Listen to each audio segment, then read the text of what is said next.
আসসালামু আলাইকুম। নবম এবং দশম শ্রেণীর সুপ্রিয় শিক্ষার্থীরা, তোমরা সবাই কেমন আছো? আশা করি সবাই খুব ভালো আছো এবং সুস্থ আছো। আমি তোমাদের সাথে আছি, ফারজান আক্তার মুন্নি। গত ক্লাসে আমরা শেষ করেছিলাম সমাস। আজকের ক্লাসে আমরা পড়ব সন্ধি।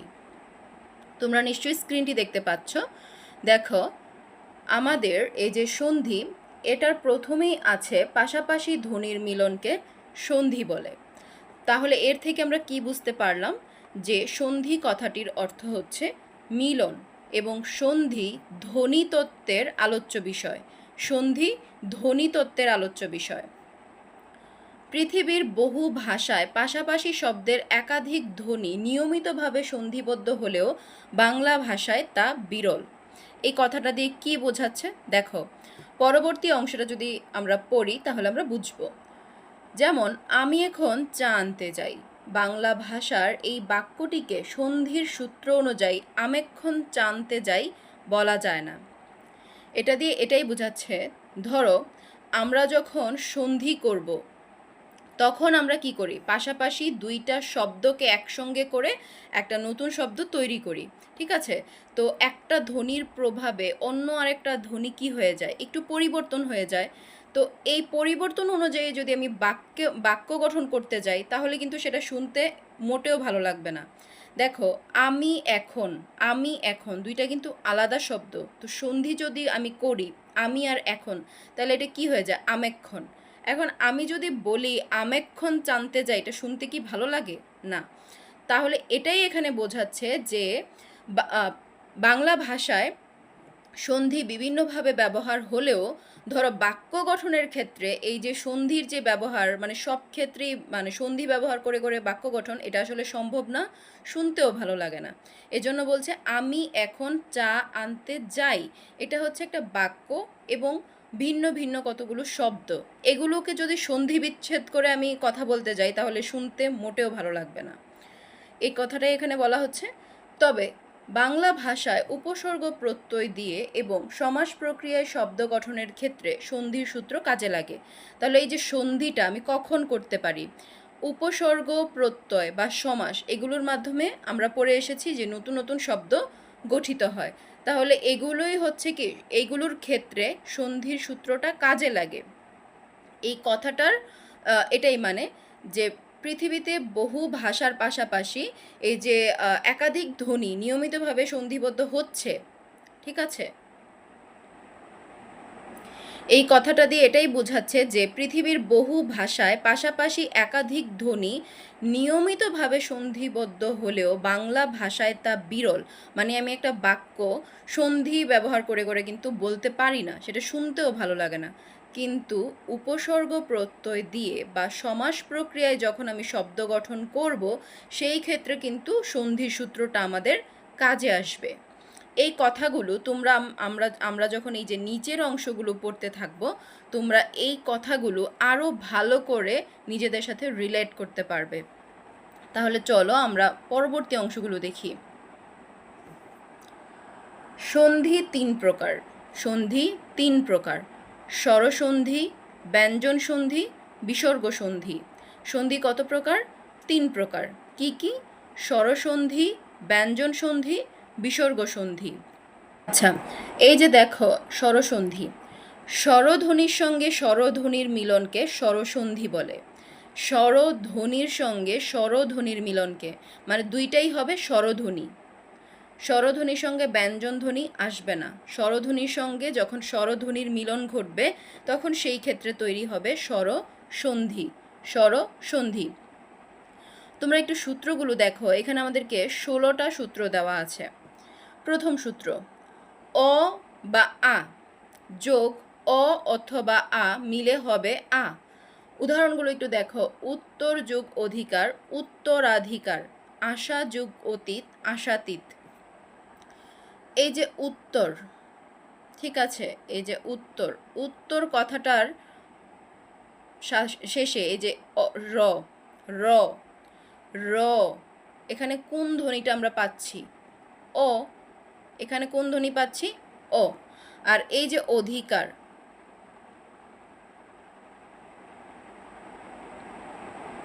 অধিকার। এখানে আমরা কোনটা পাচ্ছি? এই যে শুরুতেই পাচ্ছি অ। তাহলে এই যে সূত্র অনুযায়ী যখন অ যোগ অ হবে তখন মিলে কি হয়ে যাবে? আ। তখন মিলে কি হয়ে যাবে? আ। তাহলে আমরা নিশ্চয়ই দেখতে পাচ্ছি যে উত্তরের শেষে যে উত্তর র, র এর শেষে অ পেলাম, তারপরে অধিকারের শুরুতে আমরা ও পেলাম। তো এই যে এখানে কি বলছে? অ এবং অ যখন মিলে যাবে, মিলে হবে কি? আ। মিলে হবে আ। তাহলে উত্তরাধিকার, উত্তর অধিকার দুইটাই অ আছে, এই যে এখানে এসে পড়বে একটা আকার, তাহলে কি হবে? উত্তরাধিকার। সূত্র অনুযায়ী তাহলে আমরা এটা বুঝতে পারলাম। আশাতীত, এটার ক্ষেত্রেও সেম, আশা, আশা, সা, এখানে কি আ, আর যোগ হচ্ছে অতীত, অতীতের অ, তাহলে আ আর অ মিলে হবে কি? আ। তাহলে এখানে হবে আশাতীত, আশাতীত। ঠিক আছে, এখন আমরা দেখব সূত্র 2। সূত্র 2-এ বলছে রস্বই দীর্ঘই যোগ রস্বই অথবা দীর্ঘই যদি কোনোটা মিলে, তাহলে মিলে হয়ে যাবে কি? মিলে হয়ে যাবে দীর্ঘ ই। উদাহরণটায় দেখো, অতীন্দ্রিয়, অতি যোগ ইন্দ্রিয়, অতি যোগ ইন্দ্রিয়। ঠিক আছে, এখন অতি, অতি ই শেষে কিন্তু আমরা কি পেয়েছি? শেষে পেয়েছি ই। আবার ইন্দ্রিয়, ইন্দ্রিয়ের শুরুতেও পেয়েছি ই। দুইটা মিলে হয়েছে কি? দীর্ঘ ই। তো এখানে কি অতীন্দ্রিয় বানানটা দেখো, অতি দীর্ঘ ই দিয়ে লিখেছে, তাহলে অতীন্দ্রিয়। তারপরে হচ্ছে পরীক্ষা। পরীক্ষাও সেম, পরি, পরি, পরি, এই যে পরি ই। আর এইখানে হচ্ছে ইক্ষা, ইক্ষা বানানে হচ্ছে দীর্ঘই। তাহলে এই রস্বই যোগ দীর্ঘই মিলে হয়ে যাবে দীর্ঘই আমাদের সূত্র অনুযায়ী। আমরা কি পেলাম? এই যে পরীক্ষা, পরি বানানটা কি? দীর্ঘইকার দিয়ে, পরীক্ষা। এই গেল আমাদের সূত্র 1 এবং সূত্র 2। দেখো আমরা পড়লাম সূত্র 1 এবং সূত্র 2। এখন আমরা দেখব সূত্র 3। সূত্র 3-এ আছে হ্রস্ব উ অথবা দীর্ঘ উ, হ্রস্ব উ অথবা দীর্ঘ উ, দুইটার যে কোনো একটা। ধরো একটা থাকলো হ্রস্ব উ, আর একটা হচ্ছে দীর্ঘ উ, মিলে হবে কি? দীর্ঘ উ। আমরা উদাহরণগুলো একটু লক্ষ্য করব। দেখো, মরুদ্যান, এই যে মরু, মরু, রু এখানে কিন্তু হ্রস্ব উকার। আবার এই যে উদ্যান, এখানেও কিন্তু হ্রস্ব উকার, মিলে কি হয়েছে? দীর্ঘ উকার। মরুদ্যান মানে কি? মরুদ্যান মানে হচ্ছে মরুভূমির এমন একটা জায়গা যেখানে, ধরো মরুভূমিতে আমরা কি বুঝি? যে চারপাশে শুধু বালু আর শুষ্কতা থাকবে, অনেক গরম থাকবে, কোনো ধরনের কোনো পানি পাওয়া যাবে না। কিন্তু মরুভূমির মাঝখানে যখন আমরা গাছপালা দেখতে পাবো, বা হচ্ছে ধরো দেখব যে কীটপতঙ্গ আছে, বা একটা জায়গাতে একটু পানি আছে, সেই জায়গাটাকে বলবো হচ্ছে মরুদ্যান। মানে মরুভূমির যেই জায়গাতে পানি বা পানি পাওয়া যায় বা গাছপালা জন্মায়, সেটাই হচ্ছে কি? মরুদ্যান। তাহলে আমরা এই উদাহরণটাও দেখলাম। তারপরে দেখো সূত্র 4। অ অথবা আ এর সঙ্গে যখন হ্রস্বই অথবা দীর্ঘ ই যুক্ত হবে, তখন সেটা হয়ে যাবে কি? এ।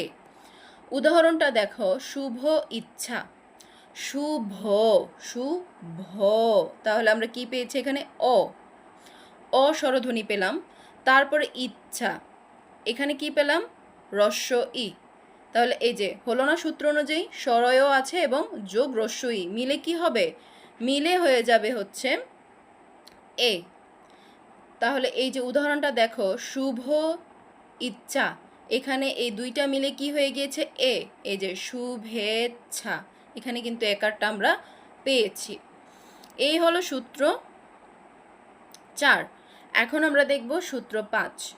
অ অথবা আ যোগ হ্রস্ব উ অথবা দীর্ঘ উ মিলে হয়ে যাবে কি? উ। এই কথাটার মানে হচ্ছে স্বরয়ের সাথে যখন হ্রস্ব উ থাকবে তখন উ হবে, আবার সরায়ার সাথে যদি দীর্ঘ উকার থাকে হয়ে যাবে হচ্ছে উ, উ। আবার এটার উল্টাটাও হতে পারে। ধরো এখানে যে স্বরয়র সাথে যদি হ্রস্ব উ, স্বরয়ের সাথে যদি হ্রস্ব উ যোগ হয়, সেই ক্ষেত্রেও কি হবে? উ হবে। ঠিক আছে, তাহলে আমরা উদাহরণটা একটু দেখি। সূর্য যুগ উদয়, সূর্য যুগ উদয়, সূর্য, সূর্য ও, তাহলে আমরা কি পেলাম? অ। আর উদয়, উদয়ের প্রথম অক্ষরটা কি? প্রথম বর্ণটা হচ্ছে উ। তাহলে আমরা সূত্র অনুযায়ী অ যোগ উ মানে রস্য উ মিলে হবে কি? উ, মিলে হবে উ। তাহলে এইখানে দেখো সূর্যোদয় বানানটা সূর্য যোগ উদয়, এখানে কিন্তু এই যে সূর্য, এই যে আমরা পেলাম না উকার, এই যে এখানে আমরা পেয়েছি উকার। এইখানে কি সূত্র অনুযায়ী অ যোগ উ মিলে হয়েছে উকার। ঠিক আছে? আচ্ছা, তারপরে হচ্ছে আমাদের সূত্র 6, অ অথবা আ যোগ রি অর মিলে হবে কি? অর। মহাযোগ ঋষি মহর্ষি, মহাযোগ ঋষি মহর্ষি। এটাকে একটু ভাঙি, দেখো মহা, মহা, এখানে কিন্তু আ, এখানে আমরা কি পেয়েছি? আ। আর এখানে কি? রি। তাহলে এই দুইটা মিলে কি হবে? দুইটা মিলে হবে হচ্ছে অর, দুইটা মিলে হবে অর। এখন আমরা হচ্ছে যে শব্দটা আমাদের জন্য দেওয়া আছে সেটাকে আমরা দেখব। দেখো মহর্ষি, মহ, এখানে মহ, কারণ আ তো চলে গিয়েছে, আ যোগ রি মিলে হবে অর। আর এখানে ঋষি, রি তো চলে গিয়েছে, থাকবে কি? শি। ঠিক আছে? এই যে শি, মহ আর শি, আর মাঝখানে কি যোগ হবে? এই যে আ আর রি মিলে হবে কি? অর। যে আ আর রি মিলে হবে অর। তাহলে এখানে পুরোটা একসাথে উচ্চারণ করো তো, কি হচ্ছে? পুরোটা হচ্ছে মহর্ষি, মহর্ষি। এখন আমরা কি এইভাবে লিখতে পারবো? না। যেহেতু আমরা এভাবে লিখতে পারবো না, সেই জন্য এই যে অরের পরিবর্তে আমরা এইখানে একটা রেফ চিহ্ন ব্যবহার করব। এটাই হচ্ছে এই সূত্রের মূল কথা। তারপরে দেখো আমাদের সূত্র নাম্বার 7, অ অথবা আ যোগ ঋত মিলে হবে কি? আর, মিলে হবে কি? আর। শীতার্ত, শীতার্ত, এই যে শীত যোগ ঋত, এই যে শীত। আমরা জানি যখন কোনো একটা বর্ণ থাকবে তখন তার সাথে যদি কোনো কার চিহ্ন যুক্ত না থাকে, আমরা সেখানে ধরে নিব যে সেখানে একটা অ ধ্বনি আছে, মানে একটা অ বর্ণ আছে। তাহলে শীত, এখানে তো আকার ইকার কোনো কিছু নেই শেষে, আমরা ধরে নিব ত এর সাথে একটা অ ধ্বনি যুক্ত আছে। তাহলে অ আর ঋত মিলে হবে কি? আর। তো শীত তো আগেই আছে আর তো শেষে আছে, মাঝখানে যোগ হবে আর, শীতার্ত। আর যে শীত আর তো এভাবে তো আর আমরা লিখতে পারবো না, সেই জন্য আর এর পরিবর্তে আমরা একটা রেফ ইউজ করেছি। এটাই হচ্ছে সূত্র 8, সরি সূত্র 7। এখন আমরা পড়ব সূত্র 8। দেখো জনৈক, অ অথবা আ যোগ এ অথবা ওই মিলে হবে ওই। যেমন জন যোগ এক, জনৈক, জনৈক। এখানে জন, এখানে নয়ের সাথে অ আছে এবং এ মিলে হয়েছে ওই। তাহলে এই যে জনৈক, ন আর এই যে যত জায়গাতেই আছে, তোমরা এভাবে ভেঙে ভেঙে পড়বা যে যত জায়গায় আছে, আর একও জায়গাতেই আছে। আর এই যে ন এবং এ দুইটা মিলে হবে কি? ওই, দুইটা মিলে হবে কি? ওই। তাহলে এই জনৈক, জনৈক, জনৈক। ঠিক আছে? আচ্ছা, তারপরে দেখো আমাদের সূত্র নাম্বার 9, অ অথবা আ যোগ উ অথবা ও মিলে হবে ও। বন যোগ ঔষধি, বনৌষধি, বন যোগ ঔষধি। এই যে ন, নয়ের সাথে একটা অ যোগ আছে, আর উ, অ যোগ উ মিলে হবে কি? ও। তাহলে এখানে বনৌষধি, বন, আর এখানে সধি, মাঝখানে কি হয়ে যাবে? ঔকার, মাঝখানে একটা ঔকার যুক্ত হবে। তাহলে কি হবে? বনৌষধি। তোমরা এইভাবে ভেঙে ভেঙে পড়বে এবং খাতায় বারবার করে লিখবে, তাহলে এগুলো তোমাদের হয়ে যাবে। তারপরে দেখো সূত্র 10, রস্বই অথবা দীর্ঘই যোগ অন্যস্বর। এই যে রস্বই দীর্ঘই যোগ অন্যস্বর মিলে হবে জ, এই যে অন্তস্তীয় জ হস্চিহ্ন যোগ হচ্ছে স্বর, যেই স্বরটা থাকবে সেই স্বরটা। এটাকে আমরা একটু ভাঙি, দেখো প্রত্যেক, প্রত্যেক, ঠিক আছে। এখন প্রত্যেক কথাটার প্রতি শেষে কি আছে? শেষে আছে রস্বই আর যোগ অন্যস্বর। অন্যস্বরটা কি? এ। তো মিলে হবে কি? এই যে জ, 29 জ হস চিহ্ন, এটার সাথে হচ্ছে যেই স্বরটা ছিল সেই স্বরটা যুক্ত হবে। তো এই যে আমরা উদাহরণটা যে শব্দটা দেওয়া আছে সেই শব্দটা একটু লক্ষ্য করি। প্রত্যেক, দেখো প্রত্যেকের থেকে প্রতি, প্রতির থেকে কিন্তু ইটা চলে গিয়েছে, তাহলে আছে কি? তো। আর এক, একের থেকে কিন্তু এ চলে গিয়েছে, থাকছে হচ্ছে ক। আছে কি? রস্বই যুগ অন্য স্বর মিলে হবে যে বর্গীয় 29 জ হস চিহ্ন, যেটাকে সাধারণত আমরা এই যে জফলা দিয়ে প্রকাশ করব। তাহলে এইখানে আসবে একটা জফলা। আর এই যে স্বর, যেই স্বরটা ছিল সেই স্বরটা আসবে। তাহলে এখানে আমাদের কোন স্বর ছিল? এ, একের এ। তাহলে এই জন্য আমরা এখানে এ বসিয়ে দিব। তাহলে হলো না প্রত্যেক। এই যে এইভাবে হচ্ছে তোমরা ভেঙে ভেঙে পড়বে। আমি মূলত এই যে পুরোটা শব্দ কিভাবে হলো আমি সবটা অংশই দেখাচ্ছি। তোমাদের কাছে একটু প্রথমে প্যাচ লাগতে পারে, কিন্তু এই অংশটা বারবার টেনে টেনে দেখবে, তারপরে দেখবে তোমাদের এটা সহজ লাগছে। তারপরে দেখো সূত্র 11, রস্য অথবা দীর্ঘ যুগ অন্য স্বর। এটাও সেম, দেখো সু যুগ অল্প। এখানে সু, এখানে রস্য উ যোগ অন্য স্বর। তাহলে অন্য স্বরটা কি? অ। দুইটা মিলে হয়েছে কি? দুইটা মিলে হয়েছে হচ্ছে ব হস চিহ্ন যুগ যেই স্বরটা ছিল সেটা। তাহলে এইখানে দেখো সু স্বল্প, স্বল্প, সু যুগ অল্প, এখানে সু ও সু, রস্য উ যুগ অন্য স্বর, রস্য উ আর হচ্ছে ও মিলে হয়েছে ব, আর যোগ হয়েছে কি? অন্য স্বর, যেই স্বরটা ছিল সেই স্বরটাই থাকবে। তাহলে অন্য আর কি যুক্ত ছিল? লয়প, মিলে হয়েছে কি? স্বল্প। ঠিক আছে। তারপরে দেখো সূত্র 12, রি যুগ অন্য স্বর, র যুগ স্বর, পিত্র যুগ আলয়, পিত্রালয়, পিত্রালয়, পিতৃ, পিতৃ, এখানে রি, পিতৃষ, এখানে কি আছে? রি। আর হচ্ছে অন্য স্বর, অন্য স্বরটা কি? আ। তাহলে দুইটা মিলে কি হবে? র। দুইটা মিলে হবে কি?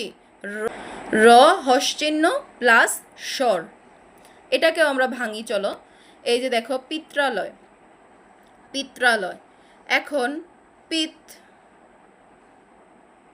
ঠিক আছে, পিত, এখানে র আর অন্য স্বরের পরিবর্তে কি আসবে? র হস চিহ্ন আর হচ্ছে অন্য স্বর। তাহলে আমাদের কি ছিল? পিত্র যোগ আলয়। তো এটাকে কি তুমি এভাবে লিখতে পারো? পিত্রালয়, পিত্রালয়, এখানে আকারের চিহ্ন, আকারের বদলে আমরা আকার দিয়ে দিলাম, তাহলে পিত্রালয়, এভাবে তো আমরা লিখতে পারি না। সেই জন্য এভাবে আমাদের লেখার সুবিধার্থে এবং বোঝার সুবিধার্থে উচ্চারণকে স্পষ্ট করার জন্য আমরা এইভাবে এটাকে লিখে থাকি, ত্রা, ট্রা লয়, পিত্রালয়। ঠিক আছে। এখন দেখো সূত্র নাম্বার 13, এ যোগ অন্য স্বর, মানে কি হবে? এ আর অন্য স্বরে হবে অয়, শয়ন। এই যে দেখো এটা যে ভেঙেছে, সে যুগ অন, এই যে সে, এখানে কি আছে? এ আর অন, অনের থেকে আমরা নিব অ, ঠিক আছে। তো দুইটা মিলে কি হবে? অয়, দুইটা মিলে হবে অয়। তাহলে আমরা এই যে দেখো এটাকে আমরা ভাঙবো, এই যে শয়, অয় হয়েছে না, এই যে শয় আর ন, শয়ন। তো এভাবে কি আমরা লিখতে পারি শয়ন? না। এই জন্য আমরা উচ্চারণের সুবিধার্থে শয়ন, উচ্চারণের সুবিধার্থে লিখে থাকি শয়ন। আশা করি তোমরা বুঝতে পেরেছ। এখন হচ্ছে আমাদের সূত্র 14, ওই যুগ অন্য স্বর, ওই যুগ অন্য স্বর হবে কি? আয় যুগ স্বর, নই যুগ অক, নায়ক, নই যুগ অক, নায়ক। এই যে ঐকার আর অন্য স্বর অক, এটা মিলে হবে কি? আয় যুগ ওই স্বরটা হবে। তাহলে নাই, ন তো আছে, নয়ের সাথে আয় যোগ অক, নায়ক, এই যে ন, তারপর হচ্ছে আয়, তারপরে হচ্ছে কি? অক, এইভাবে কি আমরা বলতে পারি? লিখতে কি ভালো লাগে? দেখতেও ভালো লাগে না, শুনতেও ভালো লাগে না। সেজন্য এটাকে উচ্চারণের সুবিধার্থে পরে আমরা একসঙ্গে লিখি নায়ক, নৈ যুগ অক, নায়ক। উ যুগ অন্যস্বর, অব যোগ স্বর, গো, গো, এখানে কি ও আছে এবং আ আছে, অন্যস্বর, অন্যস্বর মিলে কি হয়েছে, কি হবে, অব, গব, গব, আর এই যে আদি, আদি, গব আদি। ঠিক আছে, তারপরে হচ্ছে আমাদের 15, ও যোগ অন্যস্বর, আব, ও আব, উকার দিয়ে যেটা হয়েছে সেখানে হবে অব, আর ও দিয়ে যেটা হবে সেটা হবে আব, আব যুগ স্বর, এই যে নৌ যুগ ইক, ও যেহেতু আছে এখানে কি হবে, এখানে হবে নাবিক, আব, আব, নাব ইক, নাব ইক, এই যে ন এর সাথে কি যুক্ত হয়েছে আব, আর এই যে স্বরটা ঠিকই থাকবে পরবর্তী স্বর ইক, তাহলে এই যে ন আব ইক, এগুলো এটা কি বলা যায় যে ন আব, এখানে আকারের পরিবর্তে এই যে আয়ের পরিবর্তে আমরা আকার দিতে পারি, তাহলে নাব ইক, এটা তো শুনতেও ভালো লাগে না। মানে আমরা কি এইভাবে বলতে পারি? সন্ধি অনুযায়ী কিন্তু আমরা কথা বলি না যে আশা যোগ অতীত, আশাতীত, আমরা আশাতীত বলি। আমি বলি না যে আমি আশা অতীত নিয়ে বাঁচি, এভাবে আমরা বলি না, আমরা বলি আশাতীত। তো উচ্চারণের সুবিধার জন্য বা উচ্চারণকে স্পষ্ট করার জন্য আমরা হচ্ছে সন্ধি বিচ্ছেদকে উচ্চারণের সুবিধার্থে ছোট করে নিয়ে আসি। তাহলে এটা হচ্ছে কি নাবিক। আর আমাদের পরীক্ষার জন্য বা আমাদের এটা আসলে এই শব্দটা কিভাবে আসছে সেটার জন্যই মূলত আমরা সন্ধি বিচ্ছেদ করে থাকি, যে এটার আসলে উৎপত্তিটা কিভাবে হয়েছে সেটা জানার জন্য বা সেটাকে বিশ্লেষণ করার জন্য। ঠিক আছে, আমরা আমাদের 16টা যেই সূত্র ছিল সেগুলো তো পড়লাম। এখন দেখো, সব জায়গাতে একটা করে ঘাড়তারা মানুষ থাকে।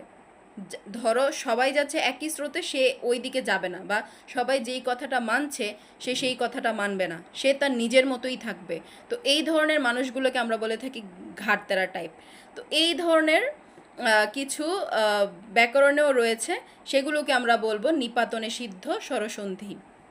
দেখো, কিছু স্বরসন্ধি সূত্র অনুসরণ করে না, তারা কোনো কিছুই মানে না, তো সেগুলোকে আমরা ঘাটতারার জায়গায় বলতে পারি নিপাতনে সিদ্ধ স্বরসন্ধি, নিপাতনে সিদ্ধ স্বরসন্ধি। এই যে তোমরা এই উদাহরণটা একটু লক্ষ্য করো, কুল যুগ অটা, কুলোটা। এখন আমরা যদি এই যে আমাদের এই সূত্রটার দিকে একটু লক্ষ্য করি, প্রথম সূত্রটা, তাহলে এই যে সূত্র অনুযায়ী এটা হওয়ার কথা ছিল কুলাটা, কারণ কুল এখানে আমরা পেয়েছি অ, অটা এখানেও পেয়েছি অ, তাহলে সূত্র অনুযায়ী তো আমাদের আ হওয়ার কথা। এখানে তো কুলোটা, লয়ের সাথে কি আকার আছে? নাই।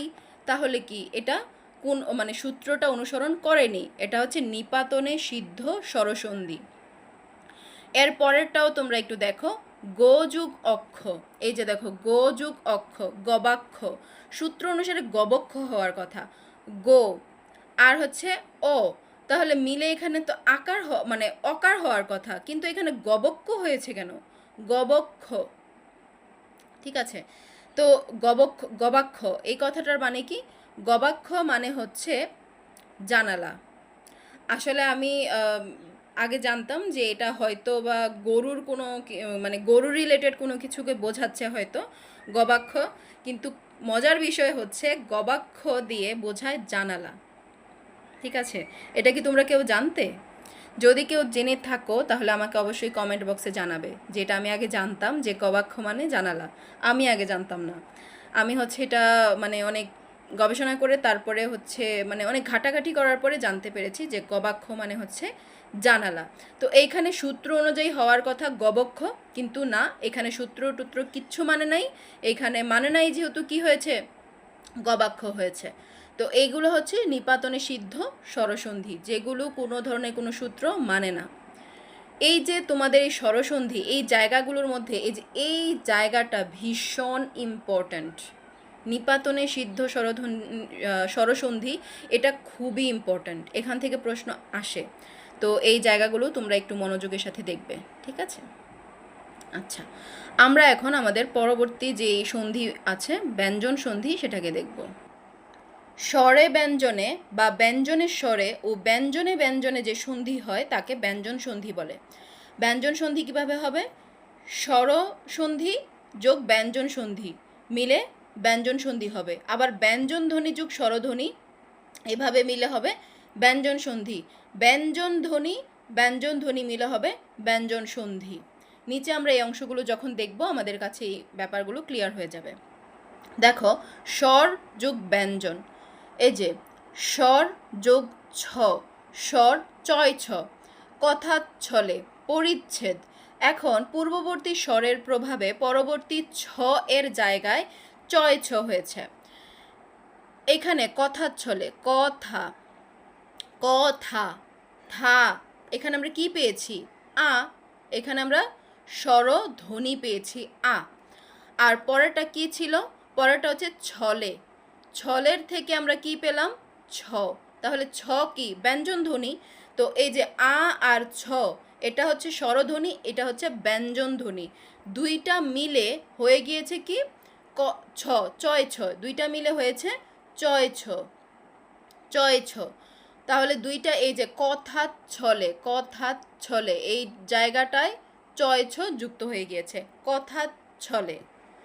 এখানে দেখো বলছে যে স্বর যুগ ছ মিলে হয়ে যাবে, স্বরটা ঠিক থাকবে, আর চ ছ হয়ে যাবে, ছয়ের জায়গায়, ছয়ের জায়গায়, এই যে ছ এর জায়গায় হয়ে যাবে চ আর ছ, ছ এর জায়গায়। দেখো কথা, স্বর কিন্তু ঠিক থাকবে, কথা আ ঠিক থাকবে, কিন্তু ছ যেটা থাকবে সেটার জায়গায় হয়ে যাবে চয় ছয়, সেইটার জায়গায় হবে চয় ছ।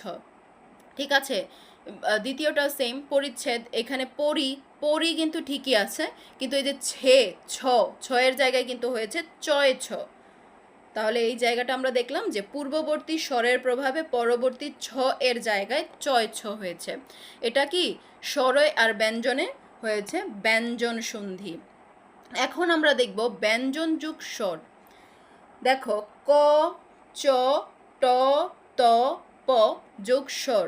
যখন ক থাকবে হবে হচ্ছে গ, যখন চ থাকবে হবে বর্গীয় জ, যখন ট থাকবে তখন ড বা ঢয় শূন্য র হবে, ত যখন থাকবে ত তখন হবে দ, আর এখানে প থাকলে হয়ে যাবে ব।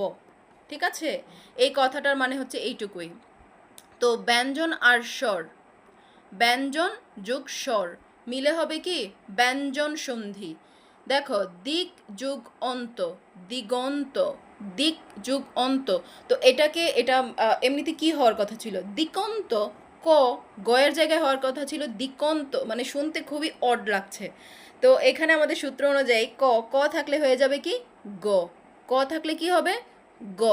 এই যে দিগন্ত, অন্ত কিন্তু ঠিকই আছে, দিগন্ত, কারণ গ এর সাথে একটা অ আমরা পাচ্ছি, দিগন্ত। সৎ উপায়, একটা জিনিস মনে রাখবে, এই যে খণ্ডত্ব, এটার মানেই হচ্ছে ত, এটার মানেই হচ্ছে ত। তাহলে যেখানে সৎ, তার মানে এখানে কি আমরা ব্যবহার করতে পারি? ত। খণ্ডত্বর জায়গায় আমরা ব্যবহার করতে পারি ত। তো আমরা এখানে কি পড়েছি? ত থাকলে হয়ে যাবে দ, ত থাকলে হবে হচ্ছে দ। তাহলে সৎ যুগ উপায়, এখানে যেহেতু ত আছে হয়ে যাবে দ, তো দ তো ঠিকই আছে, আর উপায় এখানে উকা, উ, সদুপায়, সদুপায়। ঠিক আছে। আচ্ছা, এই যে দেখো স্বরধ্বনিগুলো ঘোষবৎ হয়। এখানে ঘোষবৎ ধ্বনিগুলোর প্রভাবে পূর্ববর্তী অঘোষ ধ্বনি, মানে এক কথায় এটাকে যদি আমরা সহজ করে বলি তাহলে যে ক এর প্রভাবে হয়ে যাবে গ, ট এর প্রভাবে হয়ে যাবে জ, ট এর প্রভাবে হবে ড, ত এর প্রভাবে হবে দ, প এর প্রভাবে এই যে প, প এর প্রভাবে হবে ব। এটাকেই মূলত এইখানে বলা হয়েছে। ঠিক আছে, আমরা দুইটা অংশ দেখলাম। এখন আমরা দেখব হচ্ছে ব্যঞ্জন যুগ ব্যঞ্জন।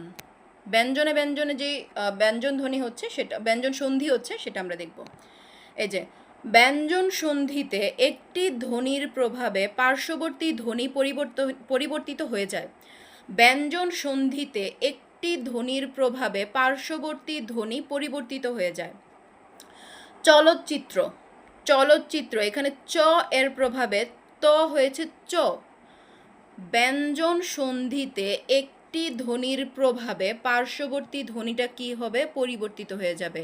চলত, আমরা একটু আগে কি বললাম যে চলত খণ্ডত্ব মানেই হচ্ছে ত, তাহলে এখানে চ এর প্রভাবে ত হয়েছে চ, চ এর প্রভাবে ত হয়েছে চ। চলচ্চিত্র, চলচ্চিত্র মানে পরবর্তী ধ্বনিটার প্রভাবে এই যে আগের ধ্বনিটা পরিবর্তন হয়ে গিয়েছে, তার মানে তো এখানে চ হয়ে গিয়েছে। এটা গেল। তারপরে দেখো বিপজ্জনক, এখানে জ এর প্রভাবে দ হয়েছে জ, এই যে জ, জনকের জ এর প্রভাবে দ হয়েছে কি জ, এই জন্য বিপজ্জনক। এখানে কিন্তু দ নাই, দুইটাই হচ্ছে বর্গীয় জ। এটাই বলছে যে পরবর্তী ধ্বনির প্রভাবে পূর্ববর্তী ধ্বনিটা পরিবর্তিত হয়ে যাচ্ছে এবং ওই ধ্বনিতে পরিবর্তন হচ্ছে। উল্লাস, উল্লাস এখানে দুইটাই কিন্তু ল, কিন্তু আমরা সামনে দেখতে পাচ্ছি উত, উৎলাস, এরকম হওয়ার দরকার ছিল কিন্তু না। ল এর প্রভাবে পূর্ববর্তী যে ত ছিল উত, খণ্ডত্ব মানে কি তো, তাহলে এই যে ত, ল এর প্রভাবে ত হয়ে গিয়েছে ল। তারপরে দেখো বাগদান, বাগদান এখানে বাক, দ এর প্রভাবে ক হয়ে গিয়েছে গ, দ এর প্রভাবে ক হয়ে গিয়েছে দ, বাগদান। তৎ মধ্যে, এখানে নাসিক্য ধ্বনি ম এর প্রভাবে ত হয়েছে ন, ত হয়েছে কি ন, তন্মধ্যে। তৎ, তৎ মানে কি এখানে ত, তৎ মানে কি তো, আর আমরা জানি ম, ম এটা একটা নাসিক্য ধ্বনি, মানে নাক, অনেক মনে হয় নাক দিয়ে বের হয়। তো এই যে নাসিক্য ধ্বনি ম এর প্রভাবে তো, যেহেতু তৎ এখানে কি খণ্ডত্ব মানেই তো, তো হয়ে গিয়েছে ন, তো হয়েছে কি ন, তন্মধ্যে, তন্মধ্যে। ঠিক আছে। শঙ্কা, শমকা, এখানে কণ্ঠধ্বনি ক এর প্রভাবে ম হয়েছে উ, ম হয়েছে কি উ, শঙ্কা, শঙ্কা। তারপরে সমযুগ চয়, সঞ্চয়, এখানে তালব্য ধ্বনি চ এর প্রভাবে ম হয়ে গিয়েছে নিয়, ইয়, ন হয়ে গেছে কি সরি ম হয়েছে ইয়, এখানে সঞ্চয়।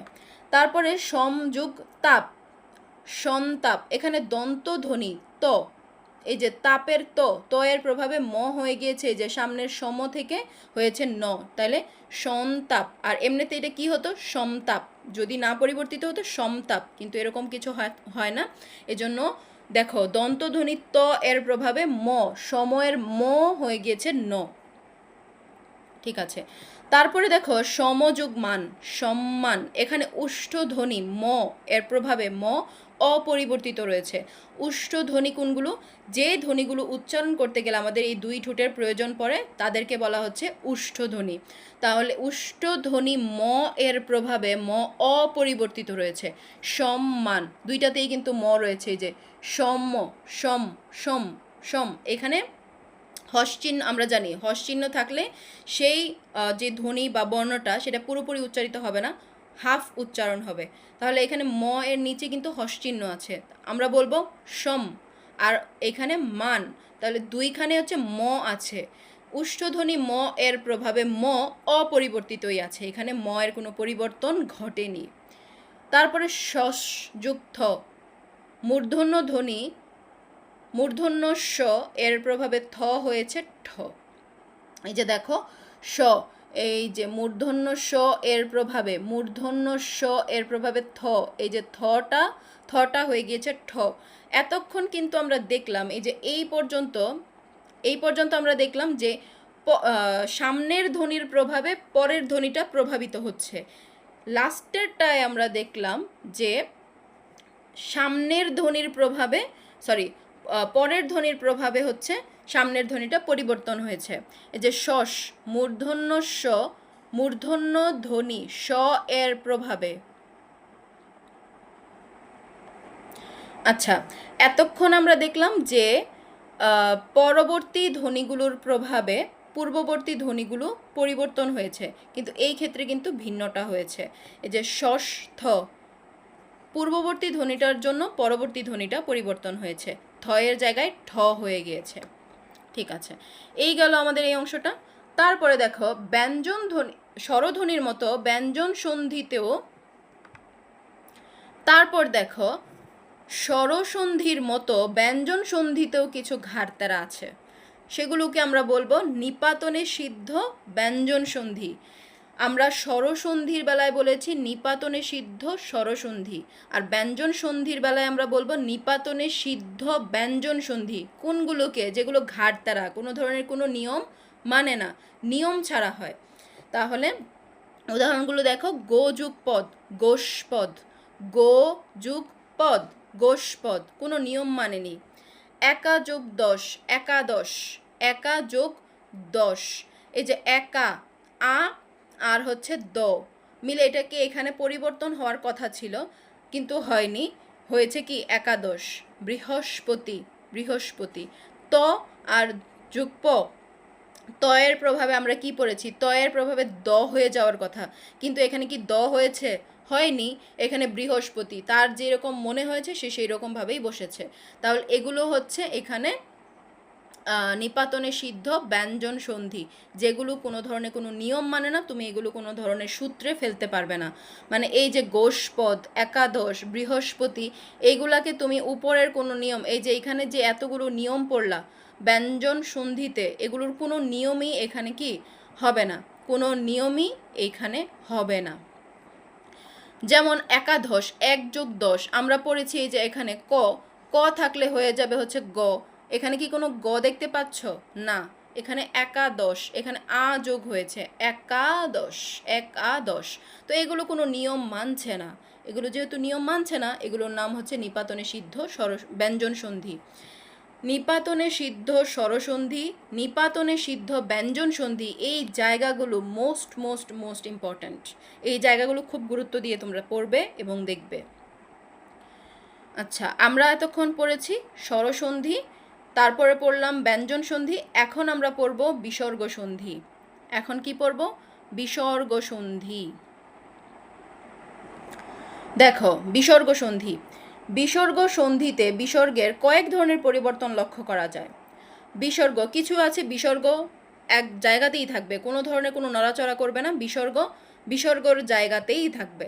দেখো, মনকষ্ট, বিসর্গ কিন্তু যেভাবে ছিল সেভাবেই আছে। অধপতন, বয়সন্ধি, এগুলোতে বিসর্গের কোনো ধরনের কোনো পরিবর্তন ঘটেনি। তারপরে তোমরা 2 দেখো, বিসর্গ তখন উ হয়ে যাবে। প্রথমটাতে দেখলাম যে বিসর্গ বিদ্যমান থাকবে, কোনো পরিবর্তন হবে না। দ্বিতীয়টাতে তোমরা একটু দেখো, বিসর্গ হচ্ছে উ হয়ে যায়। মনোযোগ যোগ, মনোযোগ, আমরা কিন্তু মনযোগ এরকম কিন্তু পড়ি না, আমরা পড়ি মনোযোগ, মন, বিসর্গ হয়ে গিয়েছে কি ও, তাহলে এখানে মন, বিসর্গ হয়ে গিয়েছে ও, মনোযোগ। তিরোধান, তিরোধান, বিসর্গ হয়ে গিয়েছে ও, এই জন্য এখানে ও, তিরোধান। তপবন, এটাও সেম, বিসর্গ হয়ে গিয়েছে ও, তো এই ক্ষেত্রে হচ্ছে বিসর্গগুলো পরিবর্তন হয়ে যাবে উ। তারপরে বিসর্গ র, এই যে র হস্চিহ্ন হয়ে যাবে। নির যোগ আকার, নিরাকার, নি যোগ আকার, নিরাকার, নির আকার। ঠিক আছে, চলো আমরা একটু ভাঙি। এই যে নির, বিসর্গর জায়গায় কি হবে? নির যোগ আকার, নিরাকার, নির যোগ আকার, নিরাকার। তো আমরা এবার নির আকার এরকম তো বলতে পারি না, সেজন্য আমাদের উচ্চারণের সুবিধার্থে আমরা এখানে আয়ের পরিবর্তে আকার, কার চিহ্ন দিয়ে দিব, তাহলে হয়ে যাবে নিরাকার। তো অর্থের সৌন্দর্যের জন্য আমরা একসঙ্গে এইভাবে লিখে থাকি, এই যে নিরাকার। পুনর্মিলন সেম, পুনর্মিলন। আশীর্বাদ, এগুলো কি র, মানে বিসর্গ হয়ে যাবে র। ঠিক আছে, তারপরে দেখো 4, বিসর্গ তালব্যস্য, মূর্ধন্যস্য, দন্তস্য, এগুলো নিচে আবার দেখো হস্চিহ্ন দেওয়া আছে। তো এইরকম হয়। নিশ্চয়, নিশ্চয়, বিসর্গ কিন্তু এখানে নিশ্চয়। আচ্ছা, আমরা কি বলো নিশ, নিশ, না আমরা কিন্তু নিশ বলি না। এই যে নিশ, হস্চিহ্ন দেওয়ার মানেই হচ্ছে এটা পুরোপুরি উচ্চারিত হয় না, হাফ উচ্চারণ হয়, সেজন্য এটা নিশ, নিশ আর চয়। এই যে এটা হয়েছে, এটা কার জায়গায় হয়েছে? এটা বিসর্গর জায়গায় হয়েছে। বিসর্গর জায়গায় কি হয়েছে? তালব্যস্য, নিশ্চয়। তো এটাকে আমরা উচ্চারণের সুবিধার জন্য একসঙ্গে লিখে থাকি নিশ্চয়। তারপরে দেখো দুষ্কর, দুষ্কর, এটাও সেম, দুষ্কর, বিসর্গর জায়গায় হয়ে গিয়েছে কি মূর্ধন্য হস্চিহ্ন। দুষ্কর, পুরস্কার, এটাও কিন্তু সেম। এই যে দেখো পুরস, পু রস, এই যে রস, এখানে স এর জায়গায় কিন্তু একটু চাপ দিতে হয়, মানে হাফ উচ্চারণ হয় এটা, পুরস, আর এখানে কার, পুরস্কার। তো এইখানে এগুলো লেখার সৌন্দর্যের জন্য বা উচ্চারণের সুবিধার জন্য, স্পষ্ট করার জন্য এগুলোকেই সুন্দর করে লেখা হয়ে থাকে পুরস্কার। আমাদের সন্ধি বিচ্ছেদের উদ্দেশ্য কি, সন্ধি আসলে কিভাবে হয়েছে, ওই শব্দটা কিভাবে এসেছে, সেই শব্দটাকে বিশ্লেষণ করা, এটাই হচ্ছে সন্ধির উদ্দেশ্য, মানে উচ্চারণকে স্পষ্ট করা এবং সুন্দর করা। দেখো 5, কিছু কিছু সন্ধিতে পূর্ববর্তী স্বর দীর্ঘ হয়। নি যুগ রব, নীরব, নীরব। আমি যখন রস্বইকার দিয়ে এটা উচ্চারণ করব, ধরো এটা একটা মানুষের নাম নীরব, এখানে কিন্তু আমার খুব বেশি চাপ দিতে হচ্ছে না, স্বরটা কিন্তু মানে ছোট হচ্ছে। কিন্তু যখন আমি বলবো ন দীর্ঘইকার র ব, তখন কিন্তু নীরব, মানে একটু টানটা দীর্ঘ হচ্ছে। এজন্য বলছে যে কিছু কিছু সন্ধিতে পূর্ববর্তী স্বর দীর্ঘ হয়। এই যে রব, রবের পূর্ববর্তী ধ্বনি হচ্ছে নি, এই যে নিটা দীর্ঘ হচ্ছে। তো পরবর্তীগুলো সেম, এই যে নিরস, নিরস, তারপর হচ্ছে নি রোগ, নিরোগ, এগুলো হচ্ছে এই। আমরা তাহলে এতক্ষণ পড়লাম স্বরসন্ধি, ব্যঞ্জন সন্ধি এবং বিসর্গ সন্ধি। আশা করি তোমরা এই অংশটুকু ভালো মতোই বুঝতে পেরেছ। তারপরেও যদি কোথাও বুঝতে অসুবিধা হয়, তোমরা আমাকে অবশ্যই কমেন্ট বক্সে জানাবে। আর তার আগে তোমরা একটা কাজ করবে,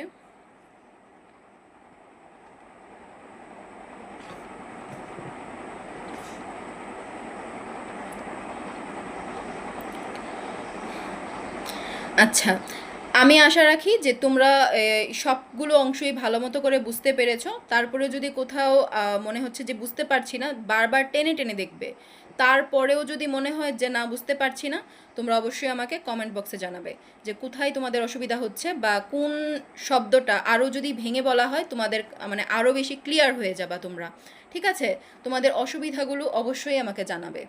এতক্ষণ আমরা পরিচ্ছেদ পড়লাম। এখন দেখো শেষের অংশে আমাদের জন্য অনুশীলনীর অংশ দেওয়া আছে। আমরা এখন অনুশীলনী যে প্রশ্নগুলো সেগুলোকে সমাধান করার চেষ্টা করব। দেখো প্রথম প্রশ্ন, পাশাপাশি ধ্বনির মিলনকে কি বলে?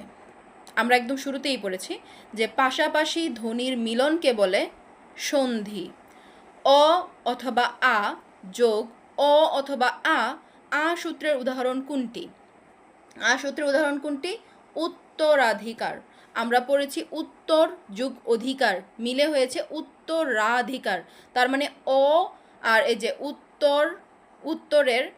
উত্তরে ছিল হচ্ছে অ, আর অধিকারে ছিল অ, দুইটা মিলে হয়েছে আ, তাহলে আমরা পেয়েছি কি উত্তরাধিকার। আমাদের 2 নং প্রশ্নের উত্তর হচ্ছে উত্তরাধিকার। তারপর 3, স্বরের সঙ্গে স্বরের যে সন্ধি হয় তাকে কোন সন্ধি বলে? স্বরের সঙ্গে স্বরের যে সন্ধি হয় তাকে বলে স্বরসন্ধি। গো যোগ আদি গবাদি কোন সূত্রে সিদ্ধ? প্রশ্ন 4 কি ছিল? গো যোগ আদি গবাদি কোন সূত্রে সিদ্ধ?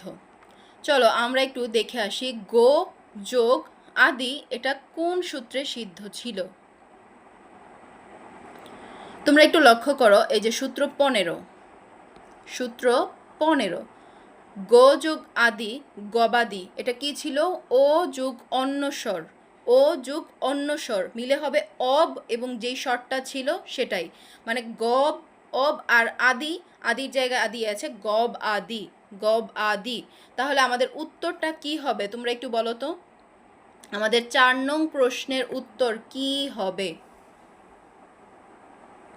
অপশন ক, উ যুগ অন্যস্বর অব যুগ স্বর, এটা হচ্ছে আমাদের গবাদি এই সূত্রে সিদ্ধ।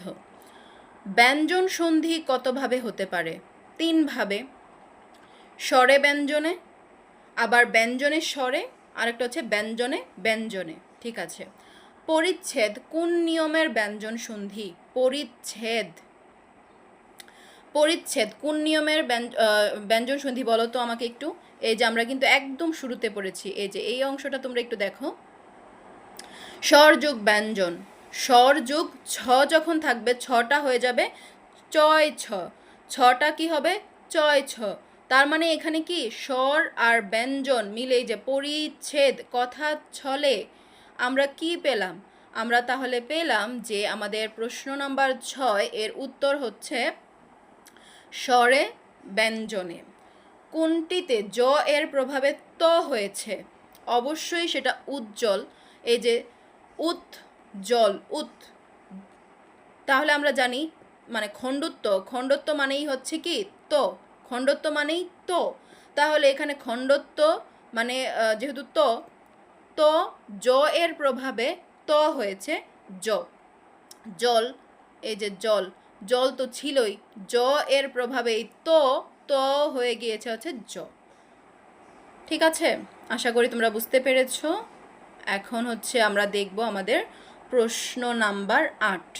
নিচের কোনটি বিসর্গ সন্ধির উদাহরণ? নিচের কোনটি বিসর্গ সন্ধির উদাহরণ? অবশ্যই মনোযোগ, মন যোগ যোগ, মনোযোগ, মনোযোগ, বিসর্গটা হয়ে যাবে ওকার। নিচের কোনটি বিসর্গ ও হয়ে গিয়েছে? তিরোধান। নিপাতনে সিদ্ধ ব্যঞ্জন সন্ধি কোনটি? নিপাতনে সিদ্ধ ব্যঞ্জন সন্ধি অবশ্যই একাদশ। এই যে দেখো এতক্ষণ আমরা অনুশীলনীতে যা পড়লাম, এই যে এই অংশটুকু আমরা কিন্তু এটা পেয়েছি মনোযোগ এবং তিরোধান, এগুলো বিসর্গ ও হয়ে যায়। বিসর্গ কি হয়ে যায়? ও হয়ে যায়। তারপরে এখানে নিপাতনে সিদ্ধ ব্যঞ্জন সন্ধি ছিল গোষ্পদ একাদশ বৃহস্পতি, গোষ্পদ একাদশ বৃহস্পতি, এগুলো খুব ইম্পর্ট্যান্ট।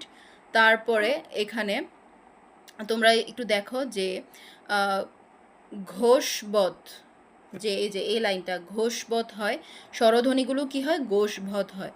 ঘোষবধ স্বরধ্বনির প্রভাবে পূর্ববর্তী অঘোষ ধ্বনি পরিবর্তিত হয়ে ঘোষ ধ্বনিতে পরিণত হয়। মানে ক পরিবর্তিত হয়ে হবে গ, তারপরে চ পরিবর্তিত জ, ট পরিবর্তিত হয়ে হবে ড, তারপরে ত পরিবর্তিত হয়ে যায় হচ্ছে দ, আর প পরিবর্তিত হয়ে যায় ব।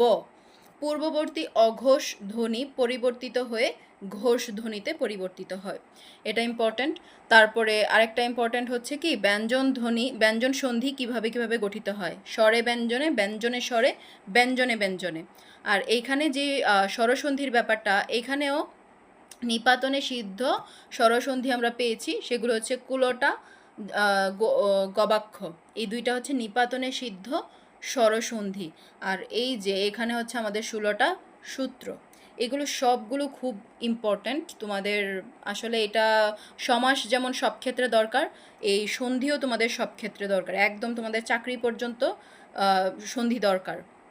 ব্যাকরণে কিছু বিষয় আছে যেগুলো হচ্ছে আমরা ধরো বাদ দিতে পারি না, এখন পড়লেও মানে এখন থেকে আমাদের একদম চাকরি পর্যন্ত পড়তে হবে, এমন অনেক বিষয় ব্যাকরণে রয়েছে।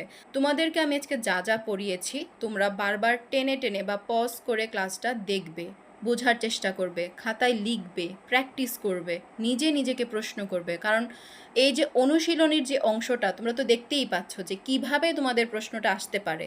তো এই অনুযায়ী হচ্ছে তুমি নিজেকে প্রশ্ন করবে যে আমার এই অংশ থেকে, বিসর্গের এই অংশ থেকে আমাকে কিভাবে প্রশ্ন দিতে পারে, ব্যঞ্জন ব্যঞ্জন থেকে কিভাবে প্রশ্ন আসতে পারে, বা হচ্ছে স্বরসন্ধি থেকে আমাকে কিভাবে প্রশ্ন দিতে পারে। অনেকেই বলে যে আমি বই পড়েছি কিন্তু আমার কোনো কিছু কমন আসে না। না, তুমি বই আসলে পড়ো নাই। কারণ হচ্ছে বই শুধু রিডিং পড়ে গেলেই হবে না, তোমাকে সেটা মাথায় ক্যাচ করাতে হবে যে আমি আসলে কি পড়ছি, বা এটা যে আমি পড়ছি সেটা পরীক্ষাতে আসার মতো করে আমি পড়তে পারছি কিনা, বা পরীক্ষায় যদি একটু ঘুরিয়ে পেঁচিয়ে দেয় আমি আনসারটা করতে পারবো কিনা। এইভাবে হচ্ছে নিজেকে প্রশ্ন করে করে তোমরা পড়বে, ঠিক আছে? তাহলে আজকের ক্লাস এই পর্যন্তই, পরবর্তী ক্লাস পর্যন্ত তোমরা সবাই খুব ভালো থাকো এবং সুস্থ থাকো। আসসালামু আলাইকুম।